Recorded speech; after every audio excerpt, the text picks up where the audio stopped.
Bonjour à tous, on va travailler aujourd'hui sur le chapitre 6, la spéciation, étude d'un cas concret. Donc la spéciation, qu'est-ce que c'est? C'est le phénomène par lequel une espèce, appelée l'espèce mère, va se séparer en au moins deux espèces filles. Donc l'espèce mère va ensuite disparaître au profit des nouvelles espèces qui ont été formées. La problématique de ce chapitre va être la suivante: en quoi les phénomènes géologiques peuvent-ils amener à la spéciation? Donc le cas qu'on va étudier va être le cas de l'éléphant Paléoloxodon antiquus. Cet éléphant était un éléphant géant d'environ 8 mètres qui a disparu à la fin du Pléistocène, soit il y a environ 10 000 ans. Il était caractérisé par des longues défenses qui étaient légèrement recourbées vers le haut. Cet éléphant est l'ancêtre de beaucoup d'éléphants nains, dont l'éléphas falconeri qu'on va étudier par la suite. Ces éléphants nains mesurent environ 1 mètre, et pour l'éléphas falconeri, il est apparu à la fin du Pléistocène et il a disparu il y a environ 500 ans. C'était un éléphant qu'on pouvait retrouver particulièrement en Sicile, mais on en a retrouvé également dans les îles méditerranéennes. Donc la question qu'on va se poser, c'est comment expliquer que Paléoloxodon antiquus se soit séparé en des espèces filles, comme l'éléphas falconeri. Pour ça, il faut bien comprendre que durant le Pléistocène, donc de moins 80 000 ans à moins 10 000 ans environ, on était en période glaciaire. C'est-à-dire que l'eau était surtout contenue dans les glaciers. On avait donc moins d'eau sous forme liquide à la surface de la Terre.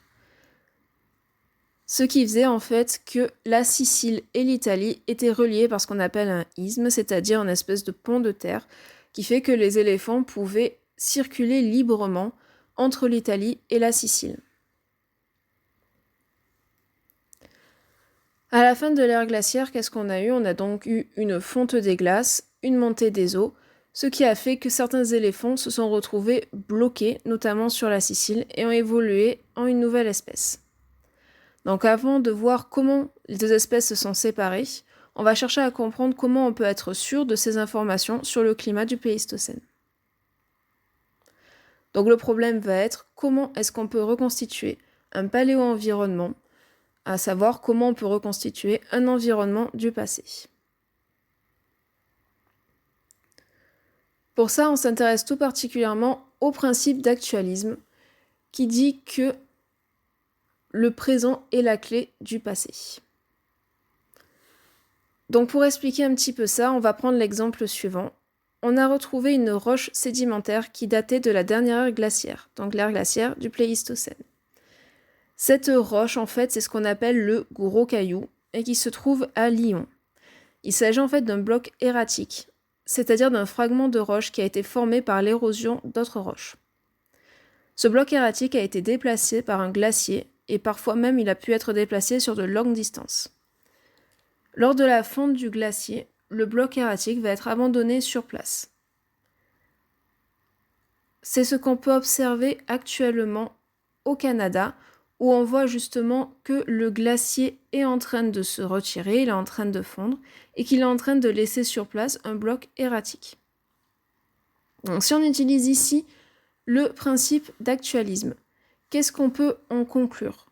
On peut en conclure qu'on observe un événement qui est actuel, donc au Canada, qui a laissé une trace, donc le bloc erratique.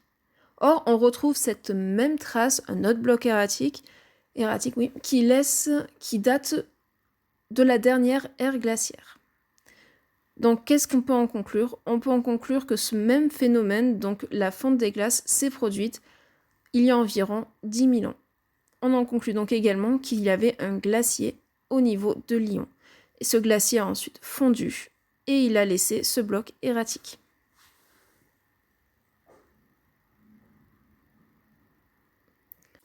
Donc, tout à la fin de l'ère glaciaire, on a pu observer des calcaires à polypiers, qui sont des roches sédimentaires qui contiennent ici des fossiles de bivalves, qui sont les ancêtres de nos coquillages actuels. Ces bivalves étaient particulièrement présents dans des eaux chaudes et profondes. Donc, qu'est-ce que ça nous permet de conclure? Ça nous permet de conclure qu'à la fin du Pléistocène, on est dans une période qui est interglaciaire, c'est-à-dire qu'on a un réchauffement et une montée des eaux qui est importante.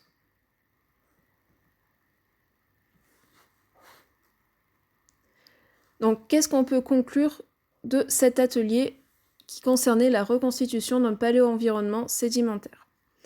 On peut en conclure que l'étude des roches sédimentaires, ainsi que l'observation de structures géologiques actuelles, permet de reconstituer un paléo-environnement, donc un environnement du passé, grâce au principe d'actualisme, qui dit que l'observation du présent va nous permettre de comprendre ce qui s'est passé dans le passé. Dans notre étude de cas, on apprend que les glaciers ont fondu, ce qui va entraîner une montée des eaux. Donc les ancêtres des éléphants nains ont donc été coincés en Sicile à la fin du Pléistocène.